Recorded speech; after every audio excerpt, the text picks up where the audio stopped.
আসসালামু আলাইকুম। কথা বলবো একটি কমন সমস্যা নিয়ে। আমাদের সবারই কম বেশি গ্যাস্ট্রিকের সমস্যা হয়ে থাকে। অনেকে অনেক দিন যাবৎ দামি দামি ঔষধ খেয়ে নিজের শরীরের ক্ষতি করছেন। আমি অনেক দিন যাবৎ গ্যাস্ট্রিকের কোনো ঔষধ খাই না। আমি সকালে ওষুধ হিসাবে যে খাবারটা খেয়ে থাকি আজকে আপনাদের সাথে সেটা শেয়ার করব। এক গ্লাস পানি নেবেন। এক গ্লাস পানিতে 1 চামচ কালো জিরা, 1 চামচ গুয়ামরি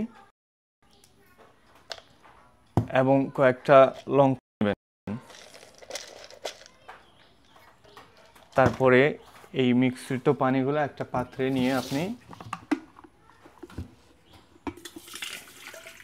1 থেকে 1.5 মিনিট কুসুম গরম করে নিন। পানিটা গরম হয়ে গেলে সেঁকে নেবেন। শেখাটা জরুরি না, আমি অনেক সময় না শেখেও খেতে পারি। দেখতে পাচ্ছেন একটা হলদে কালার হয়েছে, খুব সুন্দর। এটা যেদিন থেকে খাওয়া শুরু করবেন দেখবেন বেটার ফিল করতেছেন। নিয়মিত কয়েকদিন খাওয়ার পরে দেখবেন আর আপনার গ্যাস্ট্রিকের কোনো সমস্যাই থাকছে না। নিয়মিত ব্যায়াম করুন, সুস্বাস্থ্যকর খাবার খান, সুস্থ থাকুন। আল্লাহ হাফেজ।